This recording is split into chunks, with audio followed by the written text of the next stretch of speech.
Kansas City was tough and resilient and fighting their butt off. And they were clutch. 236 yards, fourth quarter and overtime. Another team, Indy, had a 29 lead in a fumble recovery and choked like a cat on a hairball. Daniel Jones, last 3 weeks, regressed into the New York Giant, Daniel Jones. Chiefs are not a great team, but they fight and scratch and claw, and they've still got that George Foreman punch. Okay, and dynasties do not usually end abruptly. Kobe and Shaq, they got to a final, lost to the Pistons, but they got there. And Brady, before he left, 12 games and a playoff appearance. And Manny Pacquiao, I was there against Dennis Thurman, won a fight at 40.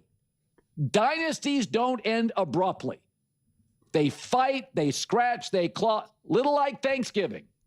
Little bit of a mess, fire alarm goes off twice, but by the time the meal's delivered yesterday, it's pretty good. And that's Kansas City. Indy had this game wrapped. Get out the bow. Late shopping, it was done. But even then, the game was not about Daniel Jones and his ceiling. That was going to happen. Right? September, October, you get fooled a lot on quarterback play. Weather's perfect. Right? Your roster's not injured yet as a quarterback. You have all your weapons. Then all of a sudden you lose your number 2 receiver and your number 1 right tackle, and you're down to a third-string running back. Ask Justin Herbert last several years. Now Daniel Jones doesn't quite look like it did. And Kansas City doesn't look like they used to either. But the reality is dynasties do not die abruptly. Kansas City now has Denver at home, the Chargers at home, the Texans at home, and the Cowboys are probably feeling themselves, and they face Dallas next. Champions are about executing at their best. Tom Brady threw pick sixes in Super Bowls. You can have mistakes. That game was all about the fourth quarter and all about overtime.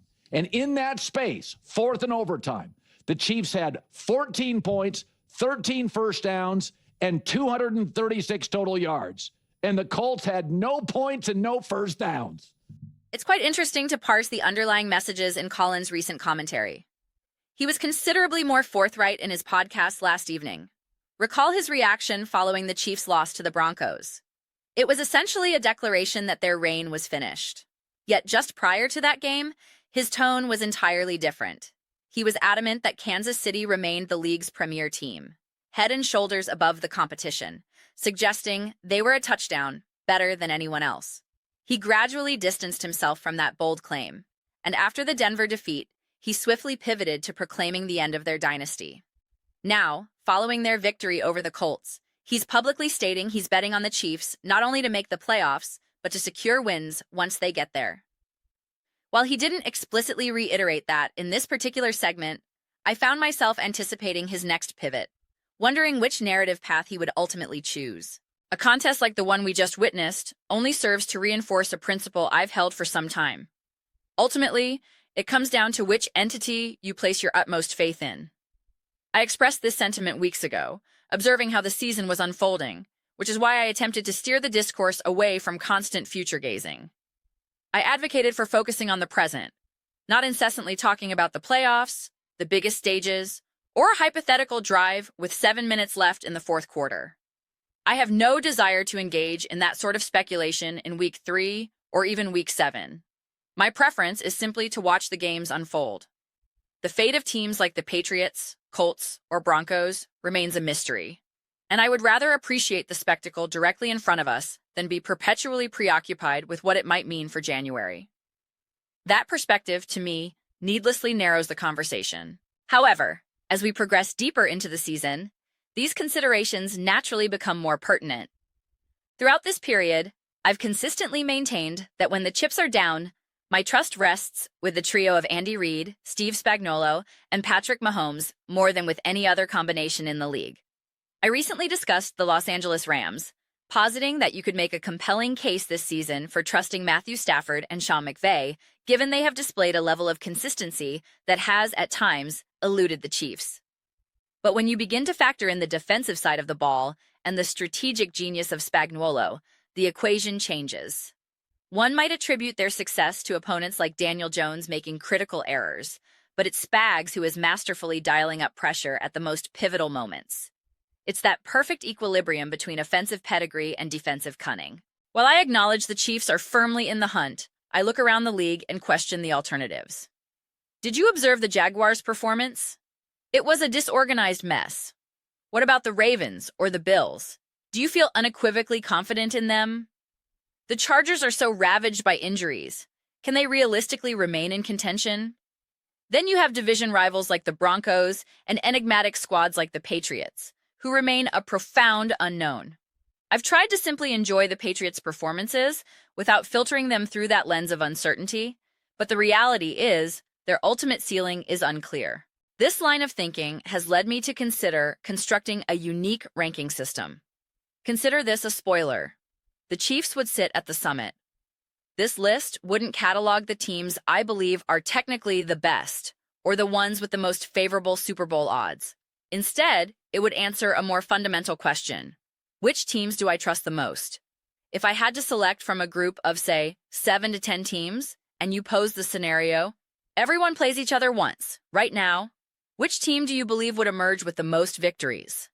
That, in essence, is the team that would win the Super Bowl in this hypothetical condensed tournament. Every single game would carry the weight of a championship contest. Who would I choose? The Kansas City Chiefs. Who do I trust the most? The Kansas City Chiefs. That is the absolute crux of the matter. Do they appear as overwhelmingly potent as in years past? Certainly not. That was evident in their matchup against the Indianapolis Colts. A slightly more competent performance from the Colts, or a marginally higher caliber quarterback than Daniel Jones, and Indianapolis likely wins that game. In my assessment, that victory said more about the Colts losing their grip than the Chiefs seizing the day. However, there is a monumental but to consider. This has been the Chiefs' modus operandi for years. They create an environment where opponents are allowed to self-destruct.